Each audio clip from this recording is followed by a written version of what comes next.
परमात्मा के दिव्य अंश सुधी आत्मन जन मित्रों, Awasthi's Ayurveda anatomy yoga and spirituality channel पर मैं प्रोफेसर हरिहृदय अवस्थी एवं हमारे पूज्य गुरु जी पंडित भगवत शरण शुक्ल जी आप सभी का हार्दिक स्वागत करते हैं। हम लोग गीता के ऊपर व्याख्यान कर रहे हैं, डिस्कशन कर रहे हैं। ये गुरु शिष्य विधि से, यानी कि प्रश्न पूछता है शिष्य गुरु से और गुरु उत्तर देते हैं। इस शैली में, इस भाषा शैली के अंतर्गत ये वीडियो बन रहे हैं। इस क्रम में तो गुरु जी हमारी शंकाओं का समाधान कर रहे हैं। जो शंका या जनमानस को उसी चीज़ में क्या शंका हो सकती है, मैं वो प्रश्नों को पूछने का प्रयास कर रहा हूँ। अगर आपको कुछ प्रश्न पूछने हैं तो वीडियो के लिंक के नीचे डाल सकते हैं, तो वो सीधे हम गुरु जी से पूछ के उनका निवारण कर लेंगे। मैं तो कुछ अंदाज से या कुछ क्या क्या हो सकते हैं, संभावित हैं, वो थोड़े से प्रश्न पूछ रहा हूँ। अगर आप स्पेशल कोई पूछेंगे तो वो भी यहाँ पे हम लोग शामिल करेंगे। तो आप सभी का स्वागत है। कृपया चैनल को सब्सक्राइब करें जो लोग नए जुड़े हैं, और जो पहले से जुड़े हुए हैं वो परिजनों में, मित्रों में शेयर करें और लाइक करें, कमेंट्स करें।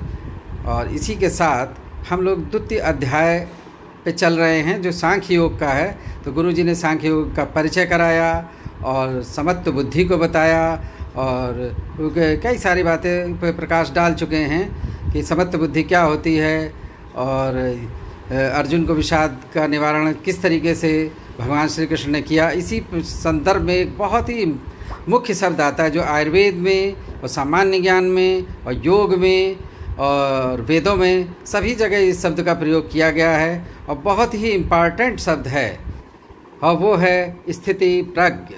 और स्थिति प्रज्ञ का सही अर्थ बहुत से लोग नहीं जानते, और केवल स्थिति प्रज्ञ कि क्या स्थिति प्रज्ञ है, क्या स्थिति प्रज्ञ योग में, और कैसे स्थिति प्रज्ञ बना जा सकता है, स्थिति प्रज्ञ की परिभाषा क्या है, और ये शब्द क्यों प्रयोग किया गया, और क्या हर कोई व्यक्ति स्थिति प्रज्ञ बन सकता है, स्थिति प्रज्ञ से बनने से लाभ क्या होंगे, और क्या हमें ऐसा करना चाहिए जिससे हम स्थिति प्रज्ञ हो सकें। इस प्रकार अनेकानेक प्रश्न उठते हैं दिमाग में, और गुरुजी तो संकेत मात्र से सारे प्रश्नों को समझ जाते हैं। तो वो मेरी बात को समझ चुके होंगे कि जो है क्या प्रश्न जनता जनार्दन और जो है विद्यार्थियों में और सभी समाज में उत्पन्न होते हैं, क्योंकि वो ये पहली बार प्रवचन नहीं कर रहे हैं। उनके प्रवचन जो है देश विदेश में जगह जगह पर अनेक बार हो चुके हैं। उनको 35-40 साल का अनुभव है।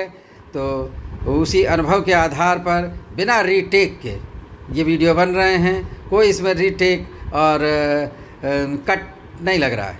तो ये उनकी जो है, ये उनके ज्ञान के प्रवाह को बताता है कि कहीं पे अधिक एडिटिंग का प्रयोग करना नहीं पड़ रहा है। तो मैं गुरु जी से प्रार्थना करूंगा कि स्थिति प्रज्ञ के संदर्भ में अपनी ज्ञान वर्षा करें, जिससे हम सभी को उसका अर्थ समझ सकें और पोषण हो, और जो है परमात्मा यानी कि सत्य का ज्ञान हो, कर्म में हम लोग लग सकें, क्योंकि ये जीवन कर्म के लिए हुआ है, और कर्म को ही तीनों चीज़ों में प्रधानता दी गई, ज्ञान में, भक्ति में, कर्म। भगवान कृष्ण ने कर्म को विशेष दिया और भक्ति को दिया, और तीनों का समन्वय है, खाली एक से नहीं होता। तो अब गुरु जी स्थिति प्रज्ञ के विषय में बताएंगे। भगवत शरण शुक्ल जी कृपया जो है इस संदर्भ में प्रवचन करें, ज्ञान वर्षा करें। सशंख चक्रम सकिरीट कुंडलम सपीत वस्त्रम सरसीरुभीषणम सहार वक्षस्थल कौसुभश्रियम नमा विष्णु शिरसा चतुर्भुजम कृष्णाय वासुदेवाय हरे परमात्मने प्रणत क्लेशनाशाय गोविंदाय नमो नमः। इस चैनल से संबद्ध सभी विद्वद्गण, सभी छात्रगण, सभी अन्य सभी दर्शकगण सज्जन एवं इस चैनल के संचालक एवं व्यवस्थापक आचार्य अवस्थी जी, आज हम लोगों का विचार का विषय स्थित प्रज्ञ का है। स्थित प्रज्ञ के विषय में जैसे भी आचार्य अवस्थी जी ने अनेक प्रश्नों को उपस्थापित किया। उन सभी प्रश्नों का उत्तर भगवान श्री कृष्ण अपने इस गीता शास्त्र में देते हैं। तो कैसे उन प्रश्नों का उत्तर होता है और कैसे हम लोग उस पर विचार कर सकते हैं, आइए हम लोग इस पर चर्चा करते हैं। अर्जुन को स्थित प्रज्ञ के विषय में पूछने की आवश्यकता क्यों पड़ी? पहला प्रश्न तो यही होता है, क्योंकि भगवान देहात्मवाद का और समत्व का योग के विषय में, कर्मयोग के विषय में चर्चा कर रहे थे और अचानक अर्जुन को प्रश्न स्थित प्रज्ञ के विषय में क्यों करना पड़ा? उसका कारण यह है कि भगवान ने कहा कि जब तक आपका मोह को आपकी बुद्धि पार नहीं करेगी और जब तक आप जो सुनने में है या श्रोतव्य विषय है उसमें, उसके माध्यम से आपको वैराग्य नहीं उत्पन्न होगा, तब तक आपका जो स्वरूप है उसमें आपकी अवस्थिति नहीं बनेगी। क्योंकि जब आप सुनते हैं लोगों की बात, अनेक सिद्धांतों को सुनते हैं, प्रत्येक व्यक्ति अपने को विद्वान समझता है। किसी से बात करेंगे, कोई उपाय आप पूछ के देखिए किसी समस्या का, और 50 आदमी से पूछेंगे तो 50 तरह के आपको समाधान लोगों के दिखाई पड़ेंगे। आपका मस्तिष्क भ्रमित हो जाएगा, किसका समाधान हम अपनाएं, ये स्थिति बनती है। अनेक लोगों के उपाय सुनने में मिलते हैं, तो बुद्धि जो है वो वो समाधान नहीं खोज पाती है। समाधान कब बनता है? जब आपकी बुद्धि पूर्ण रूप से अविचलित स्वरूप में हो, स्थिर स्वरूप में हो, और वो स्थिति तभी बनती है जब व्यक्ति समाधि अवस्था में। समाधि का तात्पर्य यह नहीं है कि वो संकल्प करके और समाधि की जैसे योग शास्त्र में लगाई जाती उस तरह की समाधि में स्थित है। समाधि शब्द का अर्थ यहाँ पर जो अर्थ हो गया, समा स्वस्वरूपे स्थिता या बुद्धि यस्याम सा समाधि, जिसमें हमारी बुद्धि अपने स्वरूप में स्थित होती है, अर्थात पूर्ण रूप से विचारशीलता उसकी अबाधित रहती है। किसी भी विचार को करने में वो पूर्ण रूप से सक्षम होती है, किसी विषय का निश्चय कर सकती है। इसका तात्पर्य सदसद विचार सामर्थ्यशालिनी जो बुद्धि है वही समाधि के रूप युक्त होती है। तो अब ये जो स्थित हुआ तो उससे क्या हुआ? बुद्धि का स्वस्वरूप में स्थित होना ही बुद्धि का स्थित प्रज्ञत्व स्वरूप है। तो स्थित प्रज्ञत्व स्वरूप बुद्धि का तब बनेगा जो जितने विरुद्ध विचार हैं उनसे हट करके और एक अपने स्वस्वरूप में स्थित होना बुद्धि का स्थिरपना है।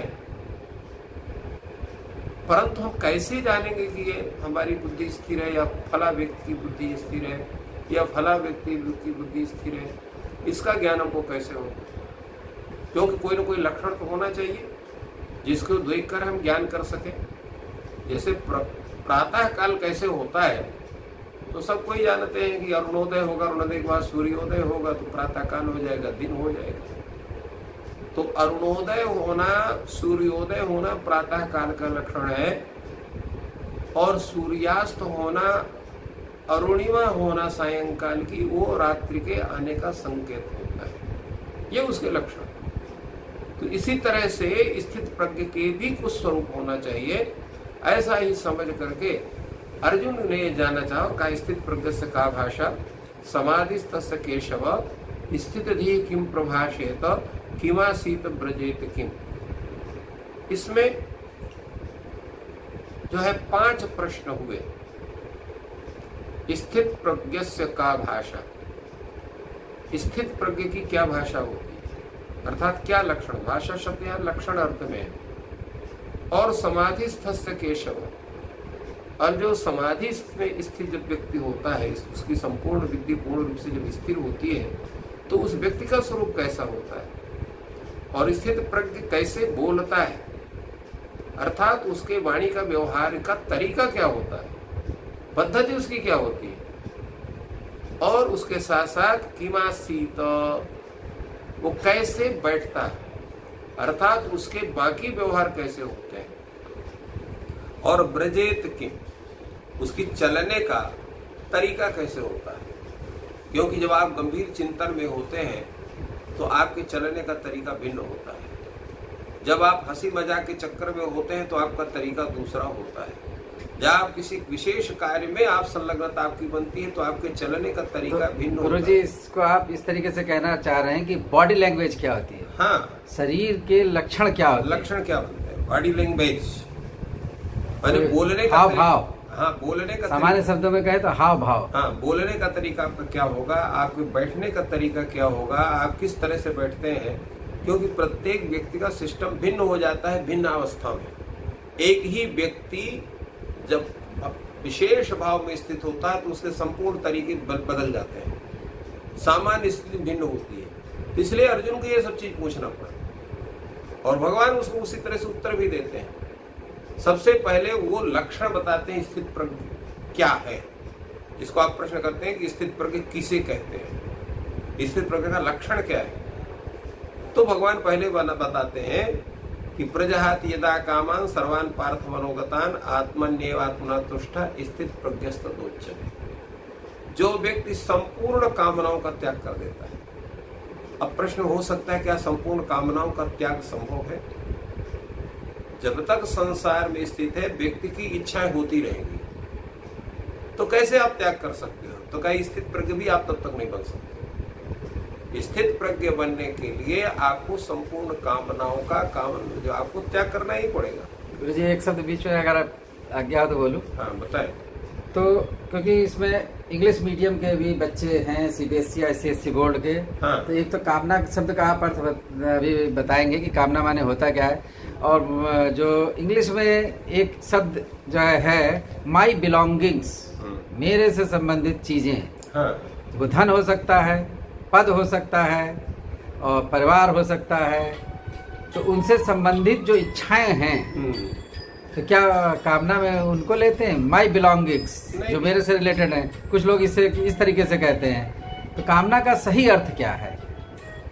कामना क्या है? संपूर्ण इच्छाएं, जिस आपसे संबंधित जितनी इच्छाएं हैं, तो प्राप्ति की इच्छा, किसी भी चीज की प्राप्ति की इच्छा या करने की इच्छाएं जितनी है वो कामना के अंतर्गत आती है। और वो कामना पहले उठती कहाँ? मन से। इसलिए इन्होंने कहा मनोगतान कामन, मन में आने वाली जितनी इच्छाएं होती हैं। जैसे अभी हम लोग अपना चिंतन कर रहे हैं तो हमारी चिंतन की इच्छा हो रही है, परंतु जिस समय आप संतुष्ट होंगे, स्थित प्रज्ञ होंगे, तो ये भी इच्छा आपको नहीं होगी। तात्पर्य भगवत चिंतन विरहित जितनी चिंतन की इच्छाएं हैं वो सब के सब वो कामनाओं के अंतर्गत। एक प्रश्न और गुरुजी उठ जाता है। हाँ। कि आत्मा के जो लक्षण बताए गए 6, हाँ। उसमें एक इच्छा है और एक ये कामना शब्द है। इच्छा और कामना क्या पर्याय के रूप में है? इच्छा और कामना पर्याय ही है जी, ठीक है। हाँ, उसमें कोई भिन्नता नहीं है जी। तो कैसे वो व्यक्ति रहेगा?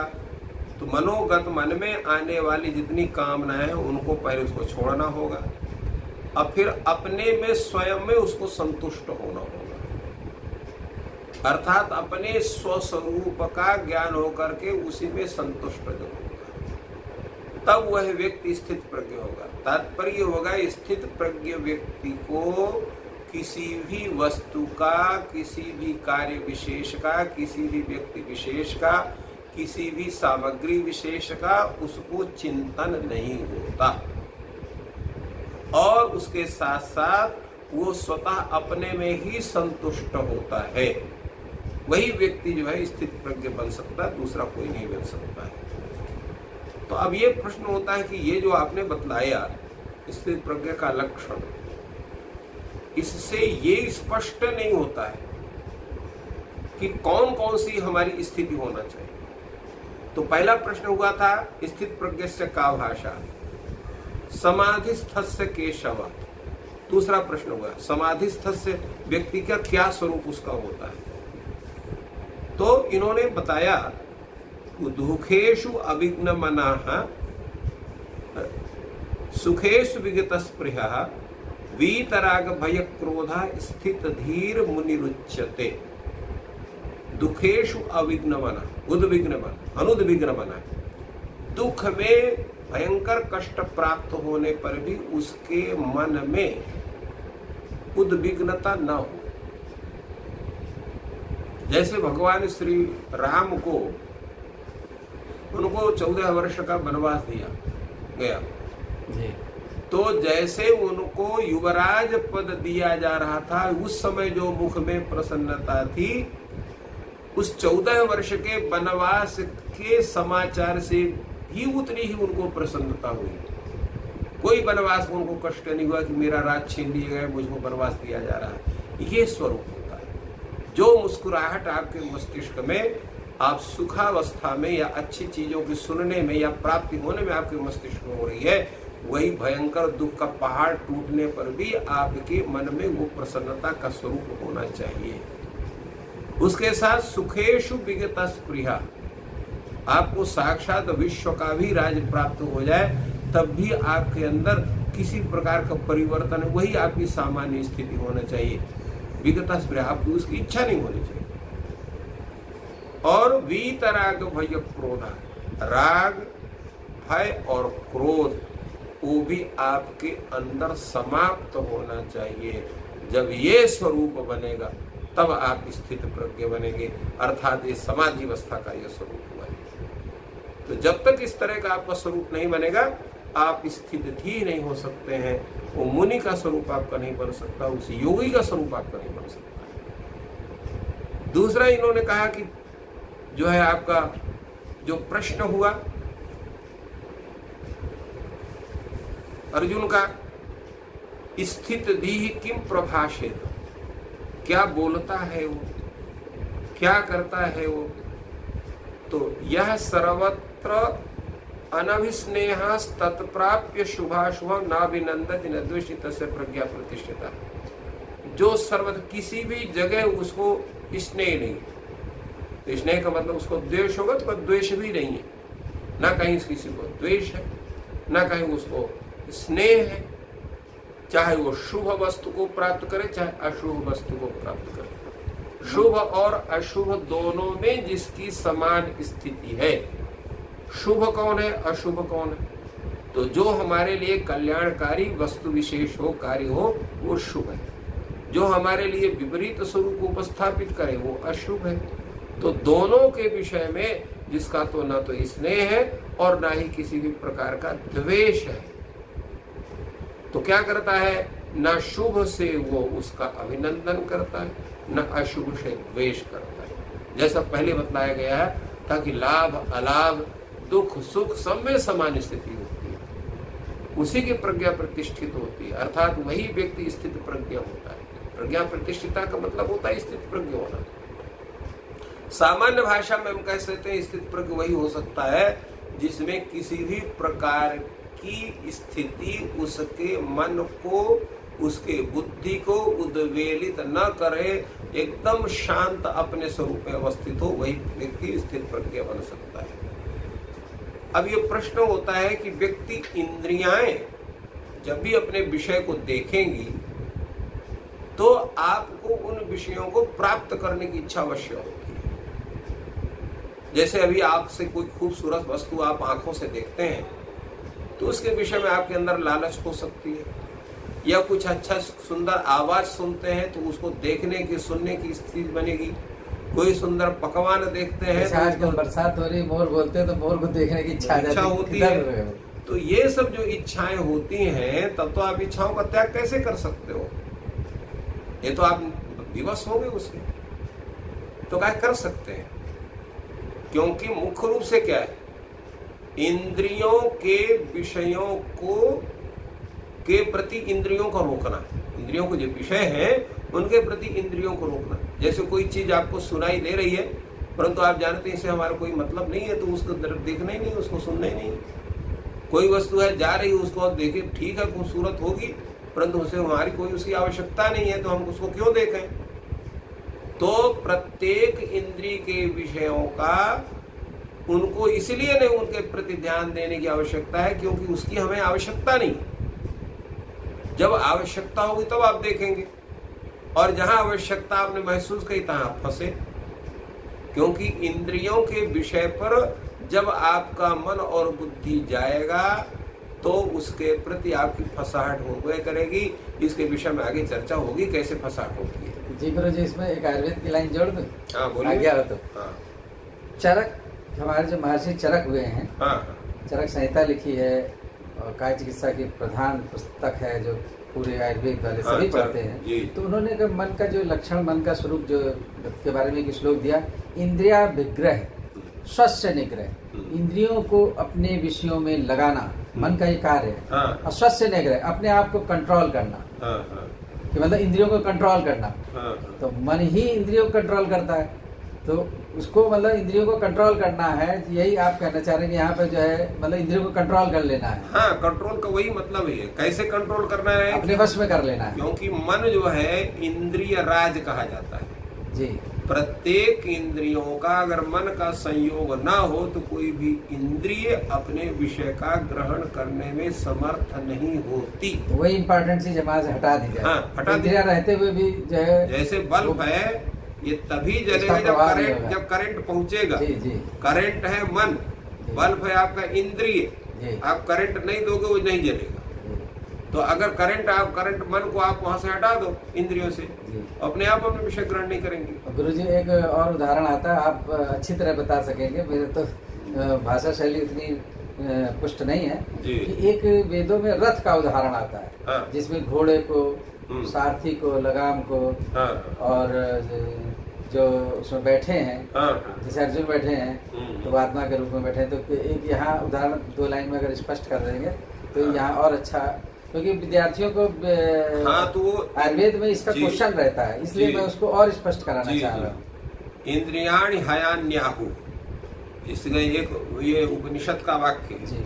इंद्रियां जो है वो मानी जाती हैं आपका जो है वो जो है अश्व, घोड़ा जिसको आप कहते हैं, यही चीज है ना।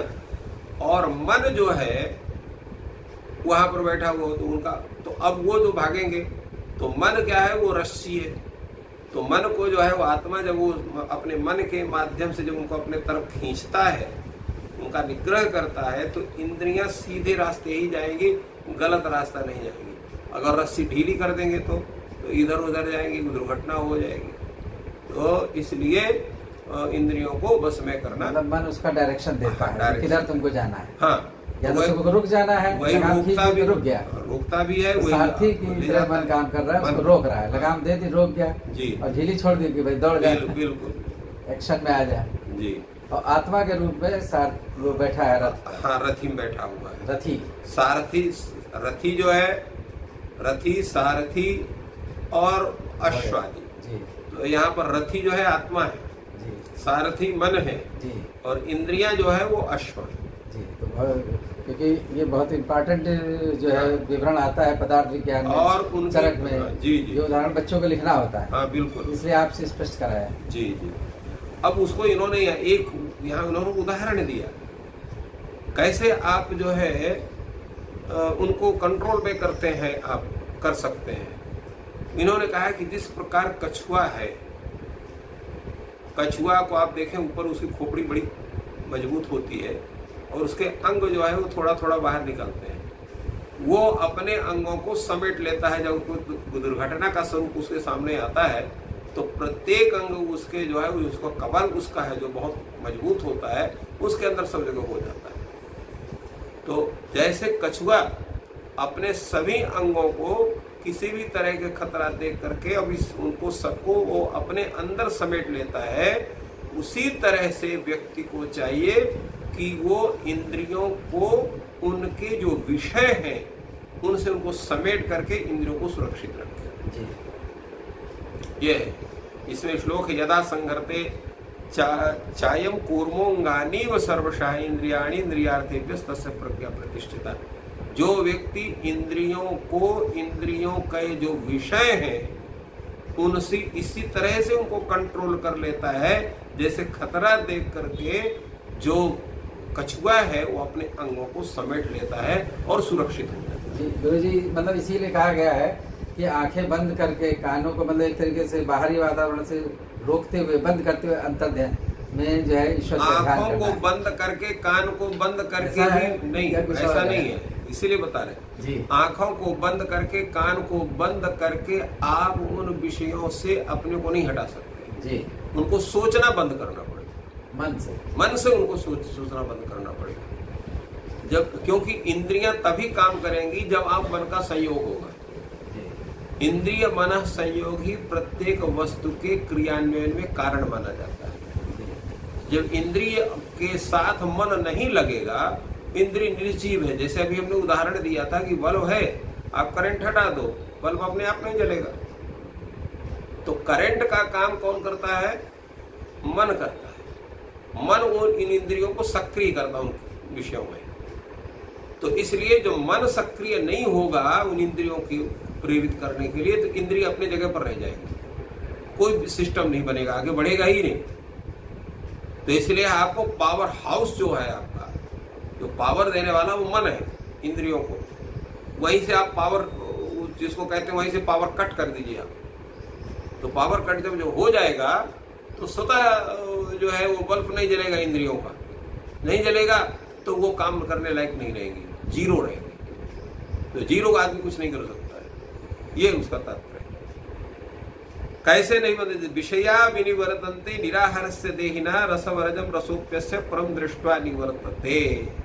इंद्रियों को जो खुराक मिलती है वो उसके विषय से मिलती है, मतलब भोजन। खुराक का मतलब वही भोजन हुआ। जैसे आप खूब अच्छी खूबसूरत देखनी चीज चाहते हैं तो बार बार आपको खूबसूरत चीज देखने की इच्छा होगी। परंतु आप सोचिए, जैसे आप अध्यापन है, जब आपको कोई विषय कल बोलना है आपको, तो आप उस विषय की तैयारी में इतनी तन्मयता हो जाती है कि कोई भी व्यक्ति आवे आपके सामने से आके चला जाता, आपको पता भी नहीं चलता फला व्यक्ति आया था या नहीं आया था, और आवाज भी कोई नहीं सुनाई देती, और कुछ नहीं सुनाई पड़ती है। बैंड बाजते रहे, टीवी चलता रहे, कुछ समझ में नहीं आता कुछ क्या हो रहा है क्या नहीं हो रहा, अपने आप काम में आप लगे रहते हैं, उस चीज को तैयार करते हैं, क्योंकि नहीं तैयार करेंगे तो आपकी बेइज्जती हो जाएगी, आपका असम्मान होगा। तो इतनी आपकी वो समाधि की आवश्यकता है। क्या गुरु जी इसको ध्यान की प्रगाढ़ अवस्था भी कह सकते हैं? हाँ, वही मुख्य अवस्था होती है, वो उसको भी वो समाधि के नजदीक की अवस्था होती है, मतलब डीप ध्यान लग गया। हाँ, जिस समय आपको अपने कार्य के अतिरिक्त बाकी सभी कार्यों की प्रतीति का अभाव हो जाए, उस कार्य के अतिरिक्त दूसरी किसी चीज की प्रतीति ही ना हो। जैसे अर्जुन के लिए कहा गया, उनके द्रोणाचार्य गुरु जी ने कहा आपको तुमको क्या दिखाई पड़ता है?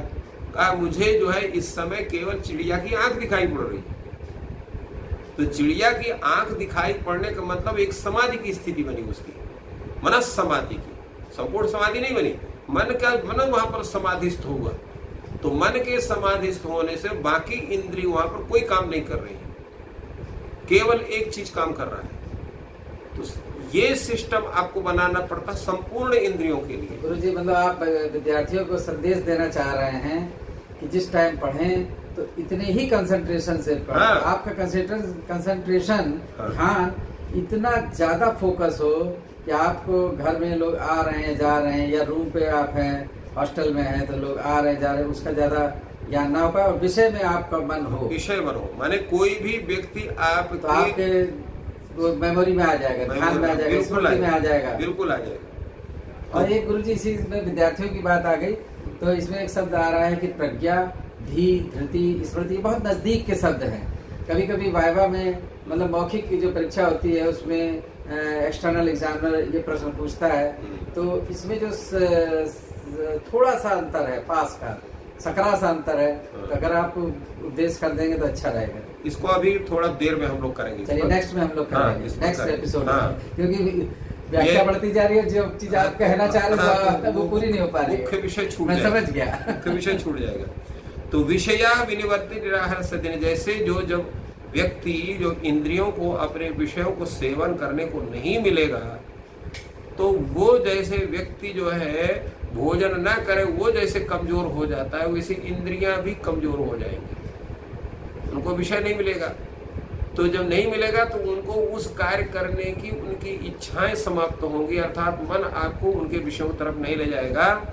तो इसलिए क्योंकि जब हमको उन विषयों में आसक्ति होती है तो आसक्ति होने के कारण ही हम इंद्रियों के विषय की तरफ जाते हैं, किंतु जब उन इंद्रियों के विषय के प्रति हमारी आसक्ति समाप्त होती है, परमात्मा के प्रति हमारी आसक्ति बनती है, तो फिर परमात्मा से अतिरिक्त बाकी संपूर्ण आसक्तियां समाप्त होती हैं। तो गुरुजी एक ये जो एपिसोड है इसमें जो थोड़ा सा और बोल लीजिए, फिर दूसरा स्थिति प्रज्ञ पे एक और बनाएंगे। जी जी, क्योंकि लगभग 30 मिनट हो चुके हैं। हाँ, तो बस केवल इसमें यही हम कहना चाहेंगे इसमें कि व्यक्ति को अपने इंद्रियों पर नियंत्रण करना चाहिए। नियंत्रण करके अपने मन को उस परमात्म तत्व में लगाने से हम स्थित प्रज्ञ के स्वरूप को प्राप्त करते हैं। और जब स्थित प्रज्ञ के स्वरूप को प्राप्त करते हैं तभी हम उस आत्म साक्षात्कार के तरफ उन्मुख होकर के और अपने कर्तव्य कर्म का सही ढंग से पालन कर सकते हैं। अन्यथा हमारे बीच में हमें जो है चित होने पर या कर्म भ्रष्ट होने की स्थिति हमें प्राप्त होती है। तो बहुत ही सुंदर और वैज्ञानिक और वेदों से उपनिषदों से उदाहरण देते हुए और सामान्य उदाहरण देते हुए गुरुजी ने स्थिति प्रज्ञ को समझाया, उसके लक्षण बताए, बॉडी लैंग्वेज क्या होती है, शरीर कैसे लक्षण व्यक्त होते हैं और उसको स्थिति प्रज्ञ होने का क्रम क्या है, उसमें इंद्रिय का क्या रोल है और मन का क्या रोल है, बुद्धि का रोल है। तो इसको भी उन्होंने पूर्णतः स्पष्ट किया, जिससे कि उसको पहले हम प्रक्रिया को समझ लें, तब हम उस पर एक एक कदम रखते हुए समत्व बुद्धि की तरफ चलें और उसके बाद जो स्थिति प्रज्ञ की ओर, क्योंकि जैसे स्थिति प्रज्ञ हम हो जाएंगे तो हमारा जो वर्क का है वो आउटपुट बढ़ जाएगा, क्षमताएं बढ़ जाएंगी। तो ये चीज़ें होंगी। तो गुरुजी से फिर से मैं कहूँगा कि जो ये प्रवचन है जो आपने अभी दिया वो कुछ सीमित शब्दों में जो आज आपने बताया उसका सार संक्षेप कुछ शब्दों में कृपया उपदेशित करें। इसका मुख्य जो स्वरूप यही है कि आप अपने इंद्रियों को उनके विषय से हटाकर उसको परमात्मा की तरफ उन्मुख जब आप करेंगे, उनके विषयों से पूर्ण रूप से हटेंगे और अपने स्वरूप में अवस्थित होकर केवल आत्मचिंतन में ही अपने को जब रमाएंगे, तब आपकी स्थिति प्रज्ञत्व का जो स्वरूप बनेगा। जब स्थिति प्रज्ञत्व का स्वरूप बनेगा तो आप अपने कर्तव्य कर्मों का निर्वाह, जो कोई भी जो आपके कर्तव्य कर्म उसको 100% रूप में उसको आप कर सकते हैं। अन्यथा आपको बीच में ही कहीं उस अपने कर्म से रुकना पड़ सकता है या आप उससे आपको विरक्ति हो सकती है। प्रिय दर्शकों, अगर ये आपको डिस्कशन प्रवचन आपको लाभ पहुंचा रहा है, अच्छा लग रहा है, तो इसको चैनल को सब्सक्राइब करें अगर अभी तक आपने नहीं किया, और जो है अपने साथियों से अपने मित्रों से कहें कि जो है इसको चैनल को सब्सक्राइब करें और शेयर करें व्हाट्सएप पे, टेलीग्राम पर, फेसबुक पर, जिससे अधिक से अधिक लोग लाभान्वित हों। स्थिति प्रज्ञ एक बहुत बड़ा शब्द है और उसका अर्थ समझना और उसको की प्रक्रिया समझना कि स्थिति प्रज्ञ कैसे हो सकता है, इस पर गुरुजी ने पूर्ण व्याख्यान दिया। और अभी स्थिति प्रज्ञ पे दूसरा भी अंक हम बनाने जा रहे हैं जो कल प्रसारित होगा, तो उसको ध्यान से सुनिएगा और दोनों को एक साथ भी सुनेंगे, बार बार सुनेंगे, तो निश्चित रूप से आप अपनी इंद्रियों पर विजय पाएंगे और इंद्रजीत कहलाएंगे। इसी के साथ आप सबको धन्यवाद। Thank you all.